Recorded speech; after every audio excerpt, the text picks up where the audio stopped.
Israel's alleged cache of nuclear arms is in the spotlight again. Egypt's now withdrawn from the non-proliferation treaty talks in Geneva. They did that on Monday over a failure to plan for a, quote, Middle East free of nuclear weapons. They're clearly referring to Israel there. It emerged indeed that Israel too is soon to get its fifth submarine. That submarine capable, reportedly, of carrying and launching nuclear-armed missiles. Question is why? OK, well, for more, let's talk to Ramzy Baroud, the editor of the PalestineChronicle.com publication. He joins us now live. Thank you very much for joining us from Seattle there.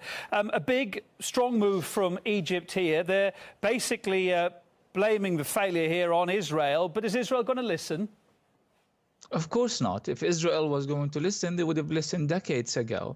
But again, Israel is dealing with this situation where there's, I would say, an international conspiracy to allow Israel to continue with its quest for nuclear armament at the expense of the Middle East, at the expense of peace, not just in the region, but around the world. And it's about time that Egypt takes a stance on this issue. It is very important what happened here. But if this is not followed by international parties, by the non-aligned movement, by other Middle Eastern countries, I think Israel will just get away with it as it always did.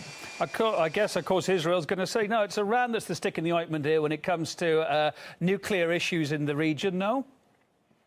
Well, I mean, again, it really depends on the decisiveness or lack thereof of the international community, which has been very, not just indecisive, but I would say if it were not for Western countries' support, now Germany, but also Britain, originally France, the United States even, Israel would have not been able to acquire such massive destructive capabilities.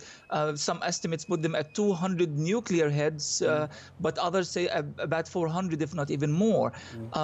Something has got to be done about this. There is absolutely no need for Israel to develop enough weapons to destroy the Middle East several times over in the name of security. You can't be achieving security at the expense of world peace. Why has Israel never come clean about it? It's never denied, it's never said yes, it's never said no. Why has it never come clean about the actual amount of weapons that it's got and why it's developing them? Well, the Israelis always think that they are very clever. The Israeli government has always played this kind of game of ambiguity as far as nuclear weapons and program is concerned. On one hand, they are kind of living up to the expectations of the United States. U.S. governments in the past kind of kept, hush about the Israeli nuclear power, but at the same time asked them not to declare that openly, because if they do so, then it will become a very difficult legal issue for the U.S. to deal with, and there will be subjected to international pressure.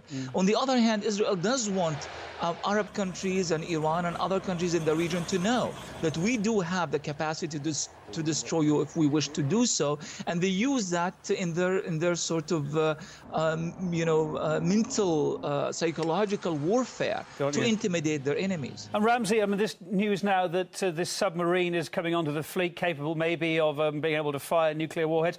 How come Israel is so confident there will be no repercussions? Or is it just a game of bluff?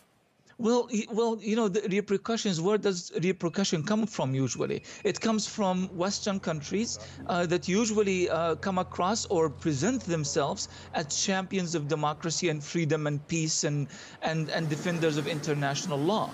If these are the very countries, as Germany as of late, are the ones who are actually providing Israel with the nuclear capabilities. We know that the BBC has revealed that Britain has also been very much incriminated and involved in doing so. France, the United States. So they are either contributing directly or being part of this game of silence and this conspiracy to allow Israel to get away with such capacity.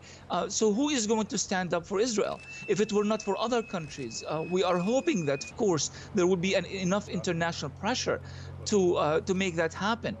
So this is why it was very important what Egypt has done. What applies on Israel should apply on everyone else, and Israel should not expect preferential treatment as far as this issue is concerned. Ramzy, you've got to leave it there. Thanks for your time. Ramzy Baroud, editor of the independent online newspaper PalestineChronicle.com.